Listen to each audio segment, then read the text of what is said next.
আইলামি কলা আমারটা ইলিশ মাছ পটল ইলিশ মাছ বড়া দেবেন একটা আমার ইলিশ ওটিরাই করি না ইলিশ মাছ ভালোই হতো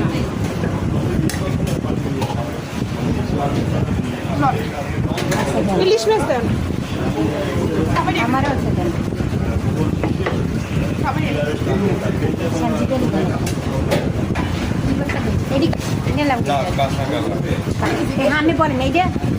এটা বরবটি এটা পটল এটা পেঁপে আর আলু আর আলু ভর্তা দিলে আলু আর এইদিকে এটা রসুন এটা রসুন কালো ভর্তা জিরা, নাহলে চিংড়ি। তাহলে রসুন ভর্তা একটা দেন আর কি বড়া দেন একটা আমি আইটি না দুইটা নেই কারণ এই বড় মাছ খাবার দিতে দুইটাই আলু ভর্তা মরিচ ভর্তা কচু ভর্তা একদমই শুধু ইলিশ মাছ ভর্তা আলু ইলিশ মাছ ভর্তা চাই একটু পাঁচটা আর বড়া বেশি দুটো ইলিশ মাছ একটা না বড়া বেশি বড়া দুইটাই আর আলু ভর্তা